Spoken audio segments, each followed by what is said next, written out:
আচ্ছা, কার কার বলুন তো মাছ ধরার নেশা আছে? শুনেছি মাছ ধরার নেশা নাকি খুব ভয়ানক, কিছুতেই ছাড়ানো যায় না। যখনই বৃষ্টি হয় তখনই মনটা না আনছান আনছান করে মাছ ধরার জন্য।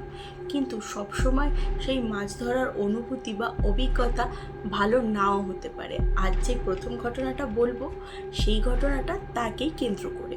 হ্যাঁ, আজকে একটা নয়, আজ আমি দুটো ঘটনা বলবো।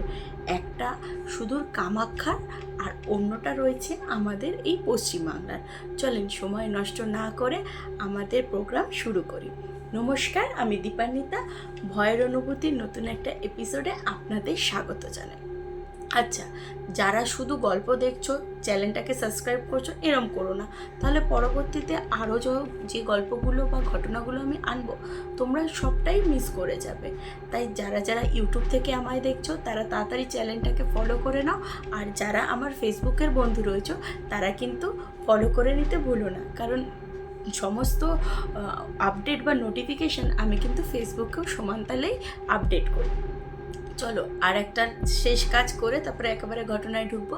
সেটা হলো, যাদের কাছে এই রকমই সত্য ঘটনা রয়েছে, যারা নিজেদের বড় কারোর কাছে বা নিজের লাইফের কোনো অভিজ্ঞতা রয়েছে যা আমাকে শেয়ার করতে চাও, আর আমাকে শেয়ার করার নাম্বার আমি নিচেই যাচ্ছে।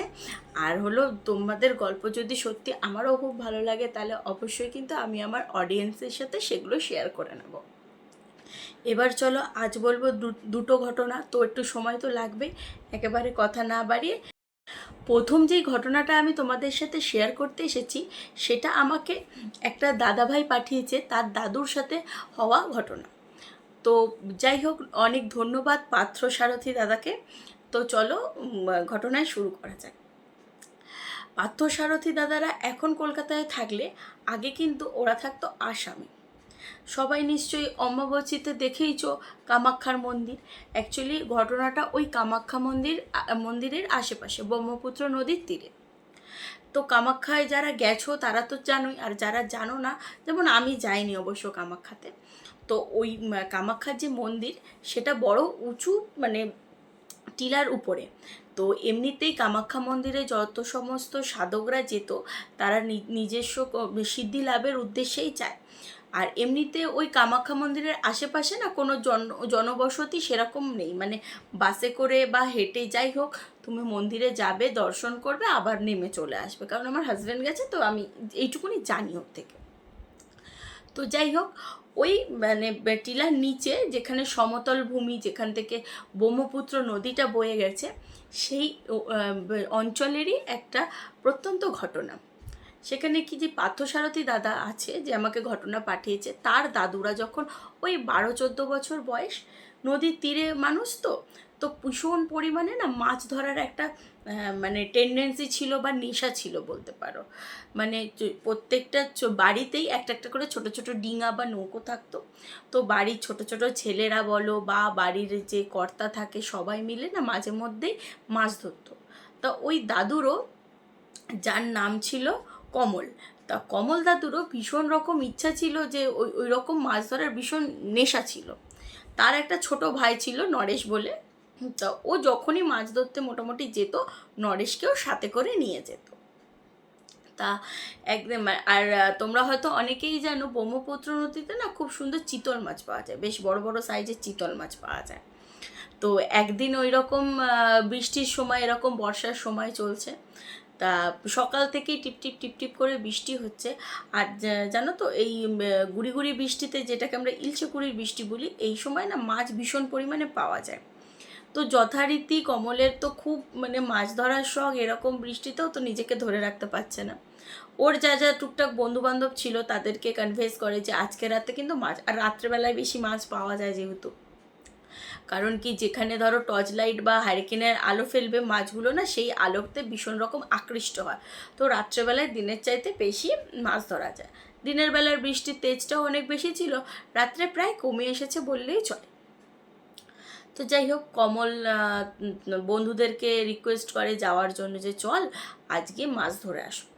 তো ওরা না বৃষ্টি হচ্ছে বলে রাজি হয়নি কেউ, 3-4জনকে বলেছিল, তো কেউ রাজি হয়নি। তখন একা একা একা একা হয় না, কারণ একজনকে একটু নৌকা ধরে দাঁড়াতে হবে, ও মাছ ধরবে, একটু একজনের হেল্প লাগে। তো ও তখন কি করলো, ওর যে ভাই রয়েছে নরেশ, বললো ভাই চ আজকে রাত্রের বেলায় চ দেখবি, এখানে খুব মজা হবে।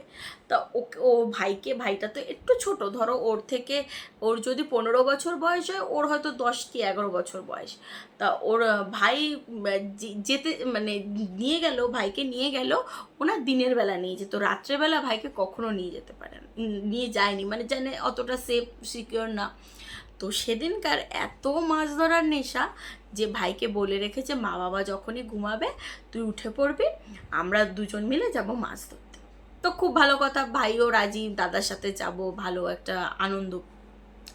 ঠিক রাত্রিবেলা মা বাবা যখন খেয়ে দেয়, ওরা কিন্তু মা বাবাকে জানায়নি যে আমরা এরকম মাছ ধরতে যাবো, যেহেতু বৃষ্টি হচ্ছিল, তো মা বাবা অবভিয়াসলি রাজি হবে না। তো সেই কারণে কমল কী করেছে, কাউকে জানায়নি, শুধু নরেশকে জানিয়েছিল, বলেছে যে তুই কাউকে বলবি না। রাত হয়েছে, রাত হওয়ার পর ওরা নৌকা টোকা রেডি করে ভাইকে ডেকেছে যে চ ভাই যাই। এবার দুজন মিলে হাতে দুটো লণ্ঠন নিয়ে বেরিয়ে পড়েছে মাছ ধরার উদ্দেশ্যে। বেশ কিছুটাক্ষণ নদীতে চলার পর একটা জায়গা আসে যেইখানে না ওই নদীটার দুটো উপনদী, যেগুলো ওর সাথে কানেক্ট হয়েছে, ঠিক আছে, ওই দুটো উপনদী এক জায়গায় হয়েছে, নদীর সাথে মিলিত হয়েছে। ফলত বিভিন্ন ধরনের মানে যে উপত্যকা, মানে উপত্যকার পাশেই যেন বালি বালি সঞ্চার হয়েছে, ফলে একটু একটু উঁচু জমি, ধরো ওখানে জল খুব একটা গভীর না, খুব বেশি হলে হয়তো হাঁটু পর্যন্ত অতটা জল আছে। আর ওইখানেই না, যেহেতু দুটো উপনদী বা খালের মতো যেগুলো এসেছে সবগুলো ওই জায়গাটাতে মিলিত হওয়ার কারণে জায়গাটায় মাছের সংখ্যাও বেশি। তা ওরা কি করলো, দুই ভাইয়ে টুকটুক করে নৌকা নিয়ে এসে ওই যেখানে ওই পলি বা উপত্যকা মতো রয়েছে ওই জায়গাটা নৌকাটাকে দাঁড় করিয়েছে। এবার নৌকা তো দাঁড়িয়ে থাকলে তো ভেসে চলে যাবে, তা ওই কারণে নৌকার মধ্যে একটা এরকম লোহার কিছু একটা থাকে যেটা দিয়ে নৌকা মানে টাচ করে রাখে। তোর ভাইকে বলছে ভাই তুই জলে নামিস না, আমি জলে নেমে মাছ ধরছি। তো ওর ভাই লণ্ঠন নিয়ে নৌকায় বসে আছে, ওর আর কমল নেমেছে সাথে, ওই লণ্ঠনটা নিয়ে নেমেছে। এবার আলো দিয়ে দিয়ে এদিক ওদিক দেখছে। হঠাৎ কমল দেখতে পায় বিশাল বড় সাইজের একটা সাদা কিছু নড়ছে। ও আলোটা নিয়ে কাছে যেতেই দেখে, মানে প্রায় 20-25 কিলো ওয়েট হবে হয়তো মাছটার, একেবারে এ মাথা থেকে ও মাথা পর্যন্ত সাদা রঙের তোমার চিতল মাছের কালারটা দেখেছো নিশ্চয়ই, কালারটা না অনেকটা সিলভারের মতো, বেশ চকচক চকচক করে। আর জলে মানে মাছের তো লাবণ্য আরও বেশি। তো সেই কারণে ও দেখতে পায় যে জলের মানে মাঠের জলের মধ্যে মাছটা ওরকম বেশ সিলভার কালারের একটা রুপোলি মাছ ভাসছে। ও তাড়াতাড়ি লণ্ঠন নিয়ে গেছে, নিয়ে মাছটাকে ওই যে কোচ হয় না এরকম লম্বা লাঠি, তার মাঝে এরকম 3টে বা 4টে সরু সরু লোহার তোমার কী বলবো, সেই শিক মতো থাকে, ঠিক আছে। তো ওই শিকগুলো ওলা কোচ নিয়ে ও গেছে, যেই না মাছটা দেখেছে ওর সঙ্গে সঙ্গে কোচটা ছুঁড়ে মেরেছে মাছের গায়ে। অবভিয়াসলি মাছে গিয়ে লেগেছে, যেহেতু এতদিনের এক্সপিরিয়েন্স মাছ মারার। তো যখনই মাছটাকে মেরেছে, এবার ভাইকে ডাকছে যে ভাই তাড়াতাড়ি আয়, আমি একা তুলতে পারবো না, অনেক বড় একটা মাছ ধরেছি আমি। ভাইটাও নেমেছে নৌকা থেকে, গুটি গুটি পায়ে এসে পড়ে মাছ মানে ওই সাদা রঙের যেটা, এবার আলো আধারি হয়ে মানে অন্ধকারের মধ্যে যেইটুকুনি লণ্ঠনের আলো, এবার ওরা কী করেছে, ওই সাদাটাকে তুলেছে, সাদা মাছটাকে, চিতল মাছটাকে দেখতে পাচ্ছে, চিতল মাছ পুরো দেখতে পাচ্ছে, তুলে যেই না মাত্র নৌকায় রেখেছে, দেখতে হঠাৎ করে রেখে এবার লণ্ঠন নিয়ে এসে দেখছে যে মাছ নেই আর। হ্যাঁ, মাছ নেই, মাছটা হয়ে গেছে একটা মহিলার লাশ, যেটা প্রায় মুখটুক ফুলে উঠেছে, চোখ বেরিয়ে রয়েছে। মানে অনেকক্ষণ যাবৎ যদি জলের মধ্যে কাউকে ডুবিয়ে রাখা হয়, তাহলে যেরকম পুরো বডিটা না ফ্যাকাশে হয়ে যায়, যার মধ্যে কোনো রক্ত বর্ণ থাকে না, পুরো সাদা রঙের ফুলে উঠেছে। দেখছে প্লাস্টিকে মোড়ানো, মাথা মানে মুখটুকুনি শুধু বেরিয়ে রয়েছে, বাকি পুরো বডি সাদা রঙের প্লাস্টিক মোড়ানো। এবার ওরা তো ওটা দেখে, ছোট মানুষ, ভয় পেয়ে গেছে ভীষণ রকম, যে বাবা কী তুললাম আমরা ভুল করে, এতটা ভুল হলো। তো যাই হোক, অতটা মানে এতটা ভয় পেয়ে গেছে কমল যে ভাইয়ের কথা আর মনে নেই। ওরা এক ঝটকায় মানে নৌকা থেকে বেশ কিছুটা দূরে জলের মধ্যে ছিটকে ছিটকে চলে এসছে। তারপরে ওর মনে পড়েছে, এমা ভাই কোথায় গেল। তখন ভাইকে খুঁজছে, ভাই কই ভাই কই। ও কিন্তু তখনও দেখছে যে নৌকার মধ্যে ওই মহিলাটা শোয়ানোই রয়েছে। এবার ভাইকে খুঁজে পাচ্ছে না, ও ব্যস্ত হয়ে গেছে ভাইকে খোঁজার জন্য, এদিক ওদিক সেদিক খুঁজে খুঁজে। বেশ কিছুক্ষণ পর যখন ও আবার রিটার্ন এসছে নৌকাতে, ভাইকে খুঁজে না পাওয়ার কারণে, এইবার বাড়ি যেতে হবে, বাড়ির লোককে জানাতে হবে, তখন দেখছে নৌকা পুরো ফাঁকা। নৌকার মধ্যে ওই চিতল মাছ বা ওই মহিলার লাশ যেটাই বলো না কেন, সেটার কোনোটা নেই। অবভিয়াসলি ও ভয় পেয়ে গেছে। ও তাড়াহুড়ো করে নৌকাটা যা হোক করে নিয়ে বাড়িতে গিয়ে সবাইকে জানায়। সেই মুহূর্তেই বাড়ির সকলে আসে, গ্রামের সকলেও আসে। তন্ন তন্ন করে পুরো এলাকা চষে ফেলে, ওরা পুরো নদী চষে ফেলে, কিন্তু কোথাও ওই ভাইটিকে দেখতে পাওয়া যায় না। আবারও বাড়ি ফিরে যায় ওরা। এবার তো দাদু মানে কমলের মনে ভীষণ রকম একটা দুঃখ বা বেদনা সৃষ্টি হয়েছে যে ভাইকে আমি নিয়ে গেছি বলে ভাই আজ হারিয়ে গেছে। পরদিন ভোর হতে না হতে আবারও সমস্ত লোক আসে এবং পরে ওরা দেখতে পায়, নদীতে ওরা খোঁজে, তার আশেপাশের এরিয়াও খুব ভালো করে রাত্রিবেলা খোঁজা হয়েছিল। পরবর্তীতে দেখতে পায় যে ও একটা গাছের তলায় ওর একটা ছিন্ন বিচ্ছিন্ন দেহ পড়ে রয়েছে। ঠিক আছে, মানে বেশ গায়ে হাত পায়ে বেশ ডিপ ডিপ ক্ষত রয়েছে, দিয়ে ও নরেশ আর কি মৃত অবস্থায় পাওয়া যায়। তো যাই হোক, ও দাদু বললে মানে কমল দাদু বলে আর কি যে আমি এইখানে কাল রাত্রেও খুঁজেছি, তোমাদের সাথে এসেও খুঁজেছি, কাউকে পাইনি, এখন ভাই এরমভাবে পড়ে রয়েছে। যাই হোক, কমল দাদু তো ভাইকে আর বাঁচাতে পারেনি, একটা দুর্ভাগ্যের বিষয়। কিন্তু ওনার মানে এতটা গিল্ট ফিল, উনি 6 মাস আগে মারা গেছেন, কিন্তু তার আগে পর্যন্ত নাকি ওনার রাত্রেবেলা করে মাঝে মধ্যেই চিৎকার করে উঠতো যে নরেশ নরেশ করে, বা ভয়ানক কিছু দেখেছে এরকম করে চিৎকার করে, মানে সারাটা জীবন উনি ওই গিল্টের মধ্যেই বেঁচেছিলেন যে আমার ভাই আমার কারণে মারা গেছে আর কি। যাই হোক, ঘটনাটা খুব ভয়ানক না হলেও বেশ অন্যরকম। তো তোমাদের কেমন লাগলো আমাকে কিন্তু জানাও এই ঘটনাটা। এবার আমি দ্বিতীয় ঘটনায় যাব। তার আগে আবারও বলে দিই, যারা এই চ্যানেলটা ভিডিওটা প্রথমবার দেখছো, চ্যানেলে নতুন, তারা কিন্তু অবশ্যই আমার চ্যানেলটাকে সাবস্ক্রাইব করে দিও। এই ঘটনাটা আমাকে পার্থদা পাঠিয়েছে, পার্থসারথী। সে যাই হোক, ওনার দাদুর একটা স্যাড স্টোরি। এবার দেখো, চোখের ভুলও হতে পারে অনেক কিছু। এবার এতটা যে চোখের ভুল হবে যে একটা মাছকে একটা লাশ বলবে, তাছাড়াও তার ভাইটাও বা কীভাবে হলো, কিছু তো একটা অদ্ভুত ব্যাপার হয়েই ছিল সেই রাত্রে। যাই হোক, এবার আমরা তো কেউ ছিলাম না, আমরা কেউ বলতে পারবো না। এই ঘটনাটা এখানেই শেষ। চলো এইবার পরবর্তী ঘটনা। এবার যেই ঘটনাটা বলবো, তিনি তার পরিচয় বা তার লোকেশন দুটোই আমাকে দর্শকদের সাথে শেয়ার করতে বারণ করে দিয়েছে। তো সেই কারণে সেই সমস্ত কথায় আমি আর যাচ্ছি না, সরাসরি ঘটনায় ঢুকে যাই। যার সাথে ঘটেছিল আর কি, সে তখন ওই 10-11 বছরের একটা বাচ্চা ছেলে।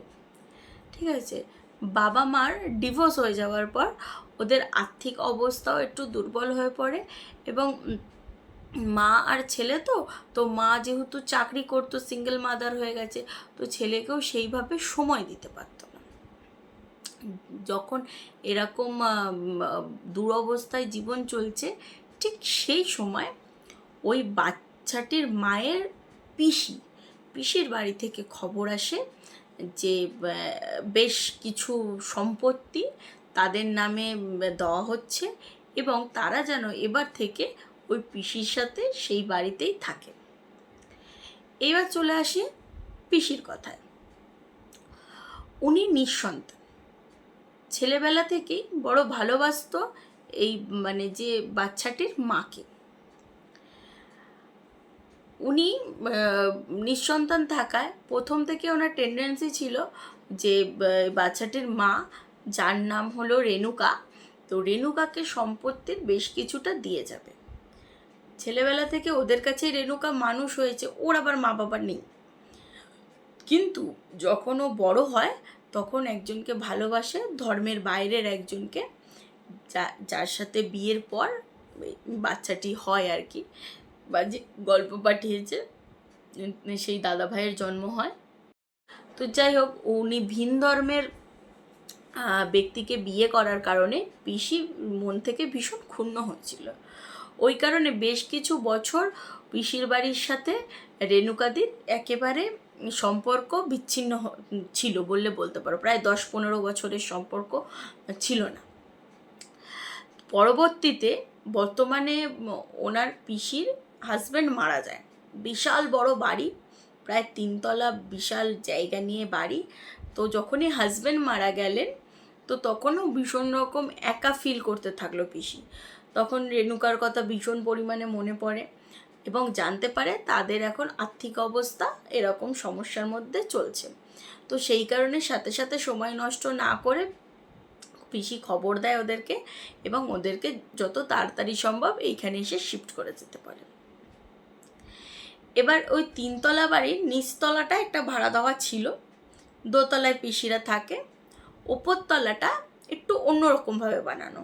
কীরকমভাবে বানানো না, প্রথমে রয়েছে একটা বিরাট মানে বারান্দা, ঠিক আছে, বারান্দাটা অনেকটা ছাদের মতো, এতটা ওপেন, এবং তারপরেই রয়েছে 2টো রুম, বেডরুম আর কি, মানে বেডরুম রয়েছে, মিডিলে আবার ড্রয়িং রুম রয়েছে, মানে 1 BHK একটা তো রয়েছে, আর সাথে রয়েছে বিশাল বড় ব্যালকনি, ছোট না, মানে যেখানে নর্মালি 10-15 জন লোক বসতে পারবে, মানে বুঝতে পারছো কতটা এরিয়া। তো যাই হোক, এই হলো ওদের বাড়ির বর্ণনা। 10-15 দিনের মধ্যেই রেণুকা সমস্ত কাজ কমপ্লিট করে ছেলেকে মানে স্কুল ট্রান্সফার করিয়ে পিসির বাড়ি শিফট করে দেয়। তো পিসির বাড়ি শিফট করতে অবভিয়াসলি পিসি বলবে যে তুমি আমার সাথে আমার ফ্লোরেই থাকো। তো উনি বলে যে না, আমার যেহেতু একটু কাজটায় কি একটু সময় দিতে হয় বা একাগ্রতা আমার পছন্দ, তো আমি ওই যে আগে মানে উনি বিয়ের আগে যখন পিসির সাথে থাকতো তখন কিন্তু উপরেই থাকতো, মানে ওই 3 তলার যে বড় বারান্দাওয়ালা ওই বেডরুমেই কিন্তু উনি থাকতো। তো বললো না, আমি আগে যেখানে থাকতাম পিসি আমি ওখানেই থাকবো ছেলেকে নিয়ে। তো খুব ভালো, সারাদিন ওরা 2nd ফ্লোরে থাকলেও রাত্রে ঘুমানোর সময় ওরা উঠে যেত মা আর ছেলে। তো পিসি শুধু একটাই রিকোয়েস্ট করেছিল ওই বাচ্চাটার কাছে যে বাবু, যখনই কোনো প্রয়োজন হবে তুমি নয় মাম্মামের সাথে নয় কাজের আন্টিদের সাথে নয়তো আমাকে নিয়ে উপরে যাবে, একা একা 3 তলায় কখনো যাবে না। কারণটা কেউ ওর মাও না রেণুকা কষ্ট করে বলেছিল না পিসিমা কষ্ট করে বলেছিল। ও জানে হতেই পারে যে হয়তো বড় সিঁড়ি, অনেক বড় বারান্দা, হতে পারে ওরা ভয় পায় আমি যদি সিঁড়ি থেকে পড়ে টরে যাই, সেই কারণে ও আর বেশি কিছু প্রশ্নও করেনি ওদের থেকে। এইভাবে বছরের পর বছর কাটে। বছর 2-3 পর তখন ও একটু বড় হয়, মানে 11-12 বছর বয়সে যদি ওখানে আসে, ধরো 15-16 বছরের বয়সী একটি ছেলে, বেশ তখন ওর পরীক্ষার চাপ ছিল ভীষণ রকম, আর অন্যদিকে ওর মারও মানে কাজের চাপ ছিল। তার আগে বলে নি, অত বড় বারান্দা থাকায় তা ওই যে বাচ্চাটি না ইয়োগা করতো। তা ইয়োগা টিচারের একটা বড় স্পেস দরকার ছিল, মানে একটা ভাড়া বাড়ি খুঁজছিল আর কি উনি। তা এরা প্রস্তাব দেয় যে আমাদের তো অত বড় একটা ব্যালকনি বা বারান্দা রয়েছে, তোমরা যদি চাও এইখানে এসে প্র্যাকটিস করতে পারো। তা ওখানে সপ্তাহ 2 মতো ক্লাস হয়েছিল। তারপরে একটা দুর্ঘটনা ঘটে যার ফলে ক্লাস বন্ধ হয়ে যায়। দুর্ঘটনাটা কীরকম না, ওখানে এই রেণুকার যে ছেলে তার বয়সী আরেকটি ছেলে ওর সাথে একই সঙ্গে ক্লাস করতো, আর ওদের জল খাওয়ার জায়গাটা ছিল ঠিক বারান্দাটা থেকে বেরিয়ে সিঁড়ির মুখে। ওরা ওই ড্রামগুলো উল্টিয়ে আর কি রেখে দিত জল খাওয়ার জন্য। এবার একদিন ওই বাচ্চাটি জল খেতে আসে, কোনো কারণে বাচ্চাটি সিঁড়ি থেকে পড়ে একেবারে রক্তারক্তি অবস্থা। তো তারপর থেকে ওখানে ক্লাস বন্ধ হয়ে যায়। ওই বাচ্চাটির কাছ থেকে জানা যায় যে ও যখন ব্যালকনি ছেড়ে, মানে ধরো লোকের যেখানটা জমায়েত আছে সেখানটা ছেড়ে এগিয়ে আসছে, ওর মনে হচ্ছিল পেছন পেছন কেউ একজন আসছে। যার পায়ের গতি, পায়ের শব্দ বা একই রকম ওরই মতো, ও যদি জোরে পা চালাচ্ছে তো পেছনে যে আসছে সেও জোরে পা চালাচ্ছে, ও যদি ধীমে গতি যাচ্ছে তো ও তাই। তো পেছনে বারবার ঘুরে ঘুরে দেখা সত্ত্বেও পিছনে কিন্তু ও কাউকে দেখতে পায়নি। ও ওর মতো এসে যখনই জল খায় হঠাৎই পেছন থেকে একটা প্রচণ্ড জোরে ধাক্কা পায়, এবং ধাক্কা পাওয়াতে ও নিচে গড়িয়ে পড়ে যায়। আর তারপরে ওর মাথা টাথা ফেটে যায়, এবং গার্জিয়ানরাও বলে যে এত 3 তলার উপরে ছোট ছোট বাচ্চা দরকার নেই, আপনি অন্য কোথাও ভাড়া নিন, আমরা অন্য কোথাও ভাড়া নিলে তবেই বাচ্চাগুলোকে পাঠাবো। তো যাই হোক, ওই কারণে ইনসিডেন্টটা হওয়ার কারণে আরও স্ট্রিক্টলি মানে বারণ করে দেওয়া হয় যে তুমি আর উপরে একা একা একেবারেই যাবে না। কিন্তু মাঝে মধ্যে একটা অদ্ভুত বিষয় ও খেয়াল করতো, যখন ধরো ঠিক ওই যে বারান্দাটার নিচে ফ্লোরে যেখানে আছে সেইখানে ওর স্টাডি রুম ছিল।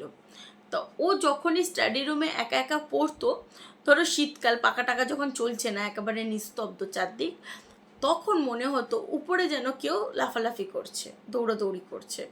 কিন্তু ও এই ব্যাপারটা কারোর সাথে শেয়ার করেনি, ও ভেবেছে ওরই মনের ভুল হতে পারে। তো ঠিক আছে, এরমভাবেই দিন চলেছে।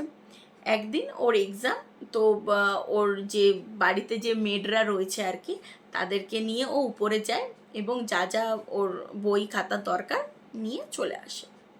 যখনই ও পড়তে বসে খেয়াল করে যে ওর ইম্পর্টেন্ট যেই খাতাটা বা নোটটা ও উপরে রেখে দিয়ে এসেছে। ওর মানে যা হোক করে ও নেমে এসছে তাড়াহুড়োর মধ্যে ভুলে গেছে। তো ও জানে আবার কাউকে ডাকবো, সবাই কাজে ব্যস্ত থাক, আমি টুক করে গিয়ে নিয়ে চলে আসি, এখন তো আমি বড় হয়ে গেছে, তাছাড়া আলো আছে, আমি দেখে যাব, খাতাটা নেব আর রিটার্ন চলে আসবো। ও সেই মতো বেরোয়। যেই ও তোমার বারান্দাটায় ওঠে তখন ওখানে হয়ে যায় লোডশেডিং হওয়ার কারণে পুরো বাড়ি, পুরো এলাকা একেবারে ঘুটঘুটে অন্ধকার হয়ে যায়। ও রিটার্ন না এসেও ও চলে যায় রুমে। এবার বাড়িতে যারা আছে তারা একটু ব্যস্ত হয়ে পড়েছিল, সেই কারণে ওর কথা অতটা কারোর খেয়াল নেই। তা ও কী করে রুমে চলে যায়। আর যেই ঘটনাটা এবার আমি বলবো পরপর, ওটা কিন্তু খুব তাড়াতাড়ি ঘটেছিল, যেহেতু আমি তোমাদের বলছি সেহেতু আমি আস্তে আস্তে বলছি, যা ও কয়েক মিনিটের মধ্যে জিনিসগুলো ঘটেছিল। তো কি ঘটেছিল না, বাচ্চাটি তখন দৌড়ে গিয়ে নিজের রুম মানে মাম্মামের রুমে যায় খাতা আনার কারণ। ও নোটবুকটা অন্ধকারে তো পাবে না, সেই জন্য ও জানা ছিল কোথায় ক্যান্ডেল রয়েছে, ও ক্যান্ডেলটা ধরিয়ে খাতাগুলো নেয়, নিয়ে যেই মাত্র বারান্দায় আসে ক্যান্ডেলটা নিভে যায়। আবারও ও যায়, যেহেতু অনেকটা সিঁড়ি নামবে, অন্ধকারে নামা সম্ভব না, আবারও ক্যান্ডেলটা ধরিয়ে যেই আর কি বারান্দায় আসে ক্যান্ডেলটা আবারও নিভে যায়।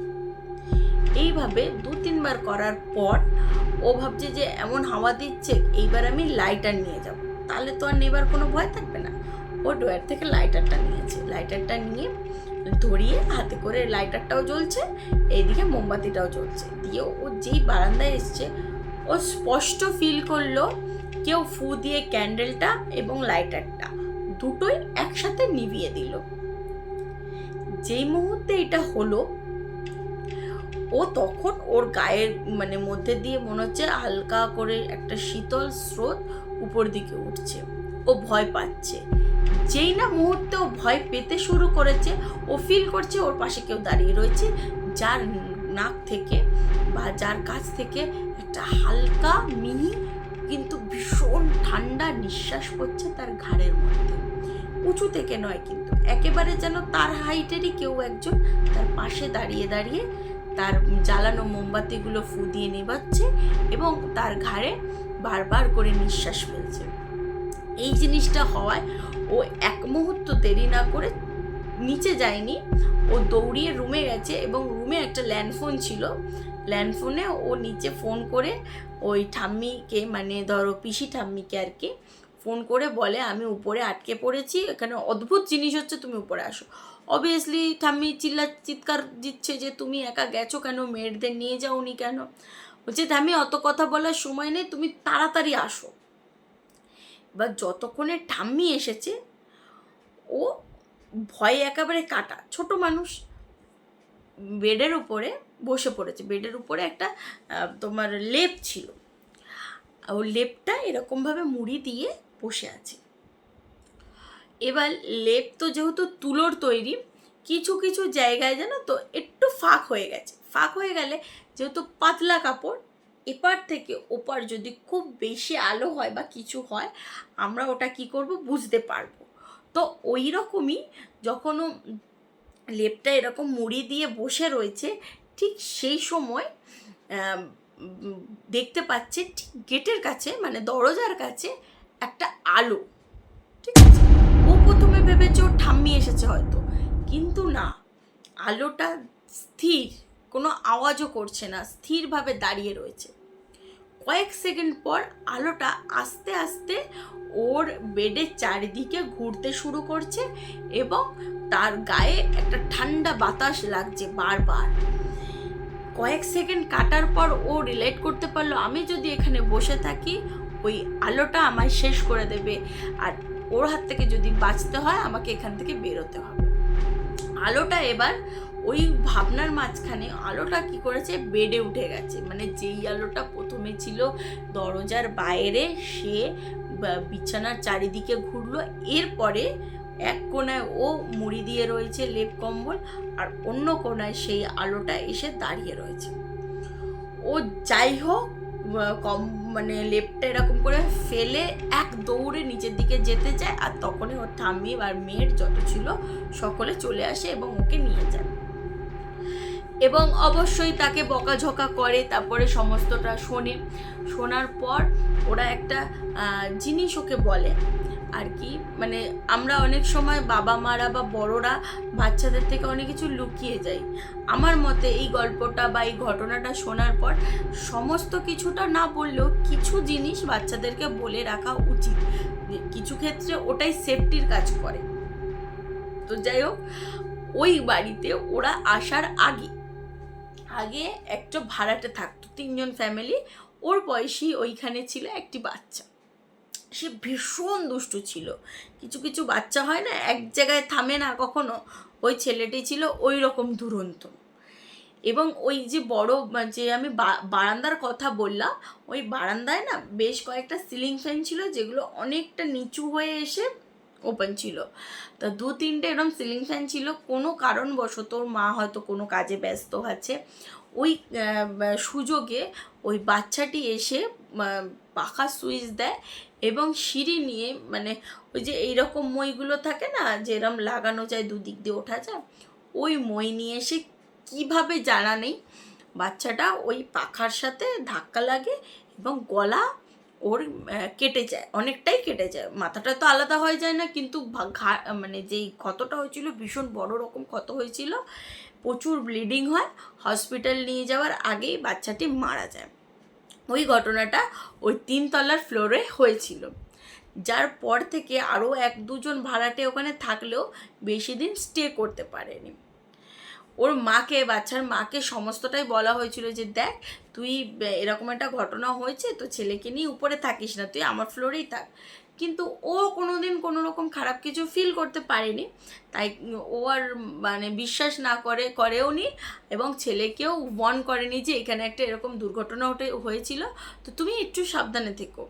তো যাই হোক, এই ঘটনাটা হয়তো জানা থাকলে ও একা একা উপরে যেত না এবং ওর সাথে এই ভয়ের যে এক্সপিরিয়েন্সটা সেটা হতো না, যেটার কারণে ও বাকি 15 বছর ওই বাড়িতে থাকলেও কখনো আর ওই 3 তলায় ওঠেনি বা মনে একটা ভয় নিয়ে যে বেঁচেছিল, সেই জীবনের যে ছোটোবেলার আনন্দটা কিছু অংশ হলেও একটু হলেও মানে ক্ষয়পূর্ণ হয়েছিল। যাই হোক, এই ছিল আমার দ্বিতীয় ঘটনা। তো কোনটা বেশি ভালো লাগলো, কোনটাতে বেশি ভয় পেলে আমাকে কিন্তু জানাতে ভুলবে না। আর পরের সপ্তাহে, পরের শনিবার রাত্রি 9টায় আবারও একটা নতুন ঘটনা নিয়ে আসব। কথা দিচ্ছি, বেশ ভয়ের একটা ঘটনার উপরে কাজ হচ্ছে, সেই ঘটনাটা পুরোটা আমি পেলে তোমাদের সকলের সাথে শেয়ার করব। আর যাদের কাছে বলছি সত্যিকারের ঘটনা আছে, আমাকে কিন্তু অবশ্যই নিচে দেওয়া নাম্বারে পাঠিয়ে দিও। আর চ্যানেলটাকে সাবস্ক্রাইব করো, আমার পাশে থেকো। আর গল্পগুলি কেমন লাগছে কমেন্ট করে জানাও। আরও কী ধরনের কতটা ভয়ের ঘটনা তোমরা শুনতে চাও সবটাই কিন্তু আমাকে কমেন্ট করে জানাও, যাতে পরে আমি পরবর্তীতে সেই রকম কিছু ঘটনা তোমাদের সাথে নিয়ে আসি, শেয়ার করি। আর তোমরা সুন্দরবনে যে সিরিজটা করেছিলাম ওটা খুব ভালোবাসা দিয়েছো। ওটার আমি 4টে ব্যাক টু ব্যাক গল্প বলেছিলাম, ভাবছি 2টো গল্প আমার জোগাড় হয়ে গেছে, আর 2টো বাকি হলে আবারও পার্ট 2 সুন্দরবন মানে তোমাদের সাথে শেয়ার করব। চলো আজকে এখানেই তাহলে এপিসোড শেষ করছি। আর ভালো লাগলে একটা লাইক করো, তোমার বন্ধুদের সাথে শেয়ার করো। সবাই ভালো থেকো, সুস্থ থেকো, দেখা হচ্ছে পরবর্তী সপ্তাহে। ধন্যবাদ।